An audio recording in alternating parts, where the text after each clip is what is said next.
Hi everybody, welcome to another episode of KMC where we bring you maximum impact with nothing but the truth.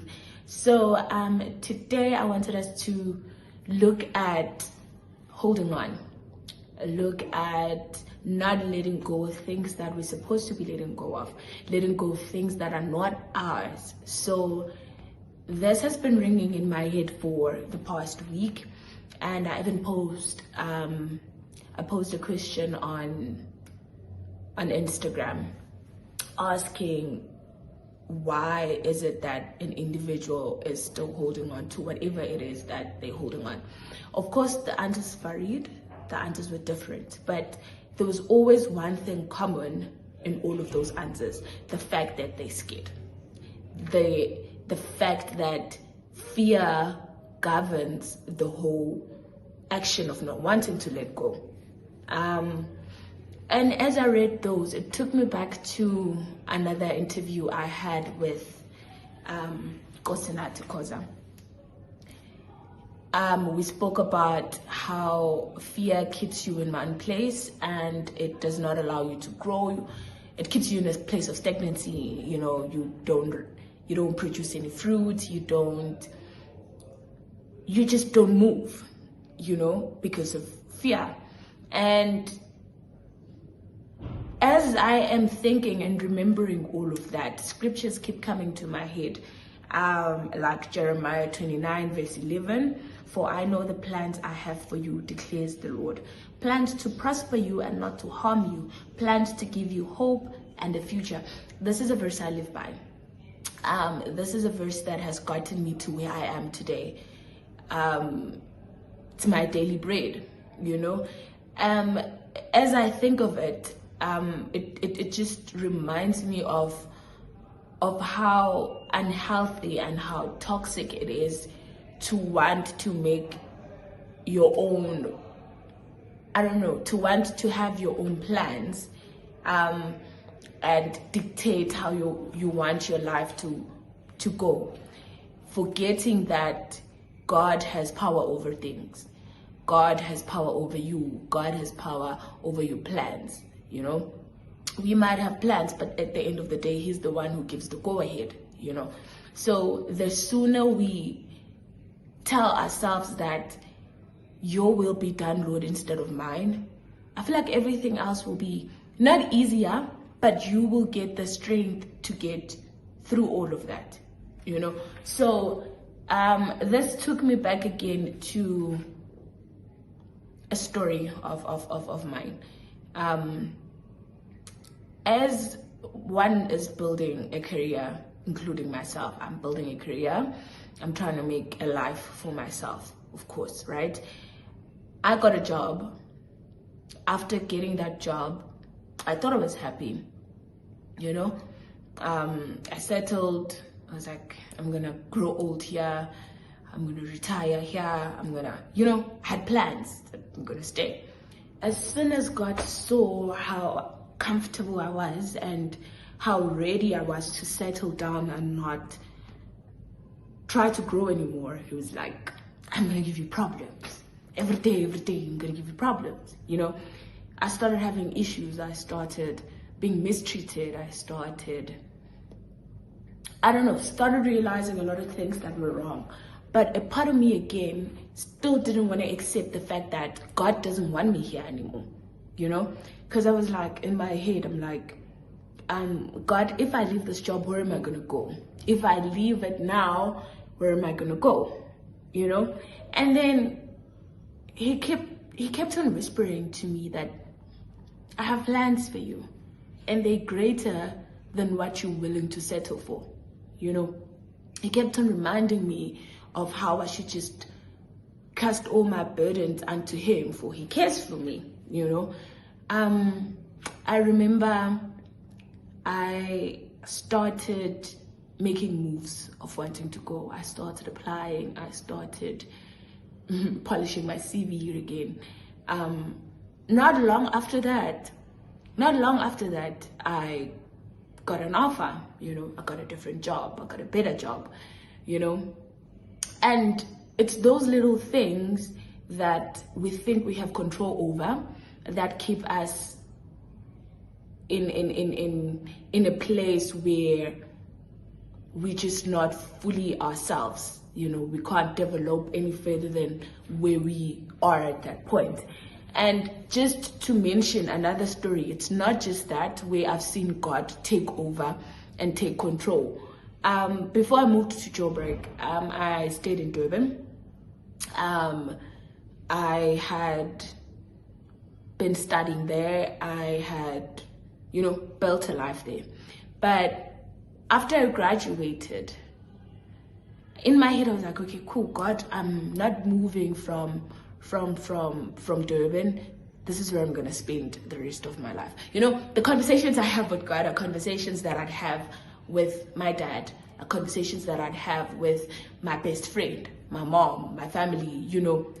We just have casual conversations. I could be sitting like this, my heart would be praying, talking to God, conversating, him having to reprimand me, him having to respond to my questions in any way. Because I've also learned to hear his word, when he speaks to me, like, okay, God, what you saying? But then back to my story, I settled again in Durban. I was like, I'm gonna settle, I'm gonna find a life here. I studied, I finished, I graduated, and I'm like, okay, I'm gonna find a job here, Instead of God giving me a job in Durban, he took a job away from me. He took a job away from me, and he forced me to do something that I've always been telling my family that I would never do, and that was to move to Joburg. I was like, never. I'm never moving to Joburg. I'm never moving to Joburg. I'm never moving to Joburg, right? But when he gave me that chance to move to Joburg, he didn't put it in a silver platter. He wasn't like, take this, my child, go to Johannesburg. There'll be honey and milk for you waiting. No, I took a risk. I was like, I'm gonna go to Johannesburg. I'm gonna find a job because the Lord is sending me there. I can't find anything. I'm trying to apply in Durban. All the posts that I'm getting are in Johannesburg, right? And I remember I had a friend who told themselves that after studying, they'll move back home. And I didn't have any intention of moving back home, right? And when they told me that they're moving, I was like, oh my God, I'm gonna be alone here. You see, those are all the things that God kept on throwing at me. It's like, the reason why you're still staying here was because of this friend, and this friend is now moving. Who are you gonna be with? That's when I was like, okay, God, you've made your point. You really want me to move. As I was still contemplating on that, I received a call. This call is like, we have a job for you in Johannesburg. Come to Johannesburg, we'll sort you out. So I'm like, okay, God, I see you again. I see you again. I pack my things, I live with my friend. My friend moves back home in Bush, and I come to Joburg. Well, firstly, I was in Pretoria because still I had that mentality of not wanting to be in Johannesburg. I was scared of Johannesburg. So I moved to Pretoria, stayed in Pretoria for a while. And when I went to check up on that offer I get there, they tell me it's a school. I still have to sit behind the desk, study, before I can actually work. And guess what? The job was a call center. The job was a call center, right? And then I'm like, okay, yes, I didn't study anything related to this. Well, when you study, you always want a career based on what you studied, right? So I was a bit puzzled as to how can God give me such a mission to accomplish in order for me to get what I want, But then I was like, okay, I don't have an option, right? I did study. I have a certificate in call center, the call center certificate. So I went back to the desk, studied for about, was it 3 weeks, if I'm not mistaken. living out of my savings. My family doesn't know any of this because they think I moved to Joburg after I got a proper job, but now the funny thing is that I've always wanted to push myself and try to make it on my own. I think that's just how I've always been, and God is trying to take all of that out of me, that I'm here for you, trust me, because I've always been that type of person to just strive to do things by myself, for myself, before I can ask for assistance in whatever way. So fine, I studied, I got that certificate. They took me to this call center. And when I got to this call center, I'm living off my savings, imagine. After they took me to this call center, I worked, but because God had better plans, as I was working, I'm always comfortable. I always get comfortable. I was comfortable again. But because God had bigger plans for me, and he needed a way to drag me to that position where he can make his way with me, right?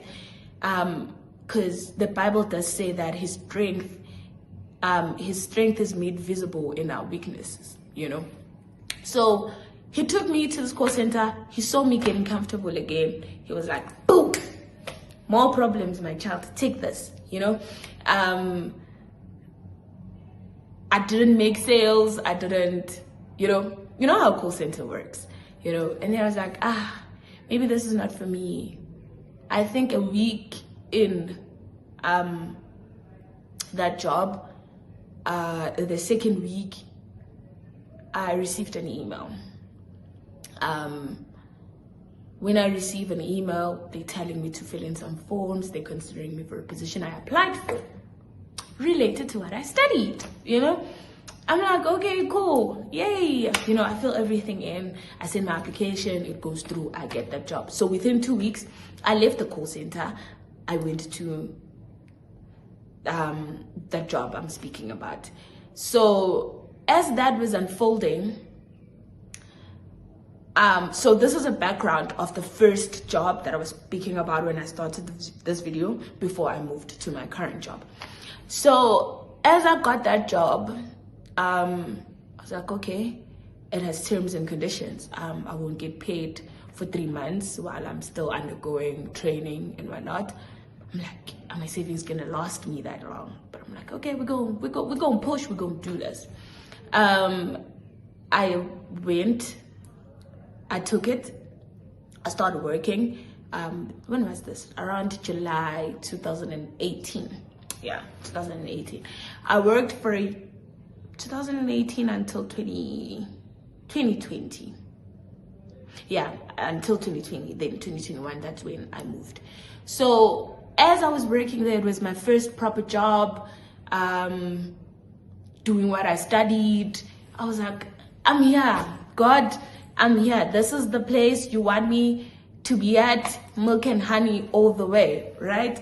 And I'm there, and God is like, my child, I have bigger plans for you again, and I'm fighting for you to not get comfortable because you're not going to grow, I worked, okay, I pushed the 3 months, I passed my training, and I started working, I started earning, but not to what God wanted me. Not what God wanted me to earn. Yeah, I was like, okay, that's enough for me. I'll survive. I'll be okay. I'll be fine. I'm still a kid. I don't have so many responsibilities. I'm going to survive. But God was like, I have bigger plans for you. And then he started rattling my cage again. He rattled my cage. I ended up moving to a different job, which was far better than the one I thought was better, And every time these moves have to happen, I always fight it. I always fought it. Well, I've changed. I've always fought it. Like, God, why is it that every time I get comfortable, you want to move me?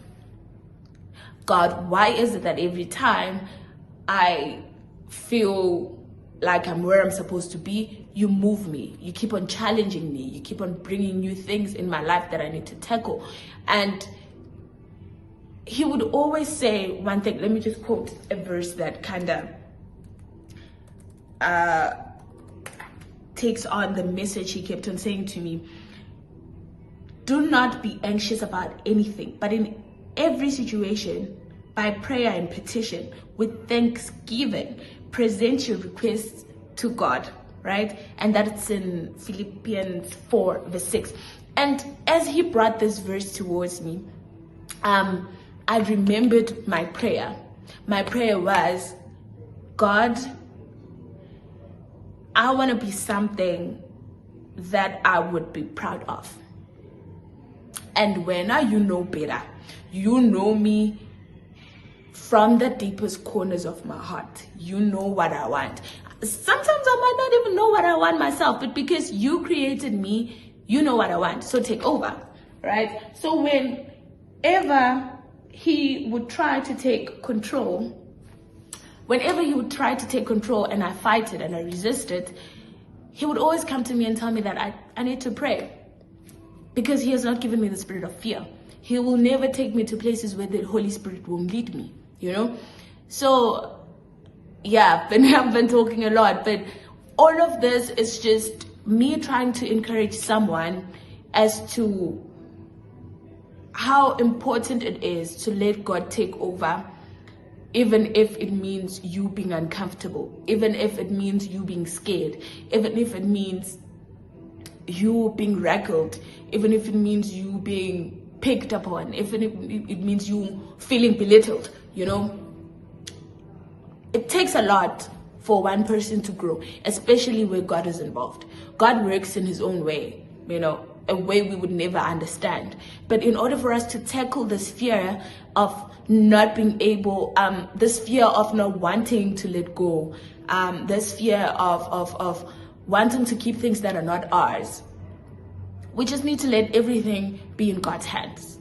We just need to let him challenge us the way he wants to. We need to let him test us the way he wants to. There are a lot of things, there are a lot of Bible scriptures that are coming back to me about a number of people that held on to God and God came through for them. And that just pushes me in a sense that not my will, but your will be done, God. At the end of the day, it's a beautiful Friday. Let that resonate in your head that not your will, but his will be done. You can't fight it. You shouldn't fight it.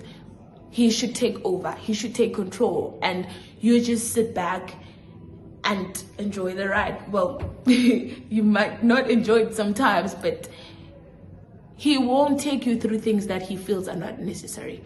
If he gives you a reason to leave something, leave it. Do not justify your reason to stay. Do not justify how better it is for you to stay where he wants you to live.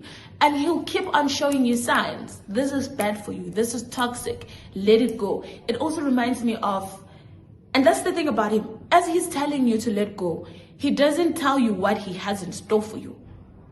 Because he wants you to trust him. He wants you to believe in him. He wants you to have faith in him. And if he comes to you and buys all of that, then it won't be genuine. It reminds me of this other meme I saw of a kid and a supposed portrait of God. You know, he had a big teddy bear behind him, hidden, and this child had a small teddy bear. So God is asking for that small teddy bear from that child, and the child is like, no, I love it, you know, giving all the reasons why God shouldn't take that teddy bear. And this child does not see that the minute God takes that teddy bear away, he's gonna give him a bigger one, you know. So let's just get used to accepting situations the way they are. Let's get used to letting go of things that need to be let go of. Yes, there are times where you need to fight. There are times where you need to gather the strength and stand your ground. But you will only know all of this. You will only know whether to fight or to leave. It's the only way for you to know that is by prayer. Pray to God. God, I'm in this situation. I'm declaring everything to you. This is what's happening. I need guidance here and there. And then he's going to tell you. And the minute he says, let go, do not fight it. Do not fight that, because he has a reason why. He never does things without reason. He never does things without reason, and he will never sell you short. We just need to learn to trust the Lord in everything that we do. As I'm closing, I feel the need to quote this one again and put more emphasis on how letting go of things that are not ours will be much easier if we pray. A verse in 1 Peter 5 verse 7, cast all your anxiety on him because he cares for you. Thank you so much for tuning in to this week's episode of KMC. Do not be scared to like, comment, and share our videos, and do subscribe, and tune in again next Friday. Until then, goodbye.